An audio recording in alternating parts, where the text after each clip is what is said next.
ಪ್ರಾಧ್ಯಾಪಕರಿಂದ ಅವಮಾನ, ಕಾಲೇಜು ಕಿರುಕುಳ, ಡೆಂಟಲ್ ವಿದ್ಯಾರ್ಥಿನಿ ಆತ್ಮಹತ್ಯೆಗೆ ಶರಣು. ಬೆಂಗಳೂರು ಹೊರವಲಯದ ಆನೇಕಲ್ ತಾಲೂಕಿನ ಚಂದಾಪುರದಲ್ಲಿ ಡೆಂಟಲ್ ಕಾಲೇಜು ವಿದ್ಯಾರ್ಥಿಯೊಬ್ಬಳು ಆತ್ಮಹತ್ಯೆ ಮಾಡಿಕೊಂಡಿರುವ ಹೃದಯವಿದ್ರಾವಕ ಘಟನೆಯೊಂದು ನಡೆದಿದೆ.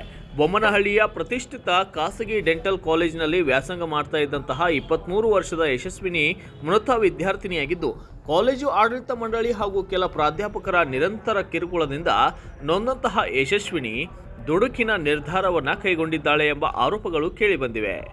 ಓರಲ್ ಮೆಡಿಸಿನ್ ಆ್ಯಂಡ್ ರೇಡಿಯಾಲಜಿ ವಿಭಾಗದಲ್ಲಿ 3ನೇ ವರ್ಷದ ವಿದ್ಯಾರ್ಥಿನಿಯಾಗಿದ್ದ ಯಶಸ್ವಿನಿಗೆ ಸೆಮಿನಾರ್ಗೆ ಅವಕಾಶ ನೀಡದೆ, ರೇಡಿಯಾಲಜಿ ಕೇಸ್ ನೀಡದೆ ಮಾನಸಿಕ ಕಿರುಕುಳ ನೀಡಲಾಗ್ತಿತ್ತಂತು ಎಂದು ಈಗ ಸ್ನೇಹಿತರು ಆರೋಪಿಸಿದ್ದಾರೆ.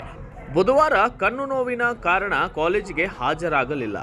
ಈ ಬಗ್ಗೆ ಮುಂಚಿತವಾಗಿ ಮಾಹಿತಿ ನೀಡಿದ್ದರೂ ಮಾರನೇ ದಿನ ಕಾಲೇಜಿಗೆ ಹಾಜರಾದಾಗ ಪ್ರಾಧ್ಯಾಪಕರು ಯಾವ ಡ್ರಾಪ್ಸ್ ಹಾಕಿಕೊಂಡೆ, ಎಷ್ಟು ಹನಿ ಹಾಕಿದೆ, ಪೂರ್ತಿ ಬಾಟಲ್ ಹಾಕಿಕೊಂಡ್ಯಾ ಎಂದು ಅವಮಾನಕಾರಿಯಾಗಿ ಪ್ರಶ್ನೆಗಳನ್ನು ಕೇಳಿದ್ದಾರೆ ಎನ್ನಲಾಗಿದೆ. ಈ ಅವಮಾನದಿಂದ ತೀವ್ರವಾಗಿ ನೊಂದಂತಹ ಯಶಸ್ವಿನಿ ಆತ್ಮಹತ್ಯೆ ಮಾಡಿಕೊಂಡಿರುವ ಶಂಕೆ ವ್ಯಕ್ತವಾಗಿದ್ದು, ಮೃತಳಾದ ಯಶಸ್ವಿನಿ ಪರಿಮಳ ಬೋಧೇವಯ್ಯ ದಂಪತಿಯ ಒಬ್ಬಳೇ ಮಗಳಾಗಿದ್ದು, ಅವರ ಆಕ್ರಂದನ ಈಗೂ ಮುಗಿಲು ಮುಟ್ಟುತ್ತಿದೆ. ಇನ್ನು ಮಗಳನ್ನ ಅವಮಾನಿಸಿದವರಿಗೆ ಮಕ್ಕಳಿಲ್ಲವಾ ಎಂದು ತಾಯಿ ಪರಿಮಳ ಕಣ್ಣೀರಿಟ್ಟಿದ್ದಾರೆ. ಕಿರುಕುಳ ನೀಡಿದ ಪ್ರಾಂಶುಪಾಲ ಹಾಗೂ ಅವಮಾನಿಸಿದಂತಹ ಪ್ರಾಧ್ಯಾಪಕರ ವಿರುದ್ಧ ಕಠಿಣ ಕ್ರಮ ಕೈಗೊಳ್ಳಬೇಕೆಂದು ಪೋಷಕರು ಆಗ್ರಹಿಸಿದ್ದಾರೆ.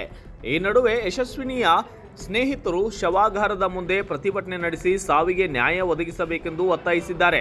ಪ್ರಕರಣದ ಕುರಿತು ಪೊಲೀಸರು ಎನ್ಕ್ವೈರಿ ಆರಂಭಿಸಿದ್ದು, ಸತ್ಯಾಸತ್ಯತೆ ಹೊರಬೀಳಬೇಕಿದೆ. Bureau report, Kannada Janashri news, Bengaluru.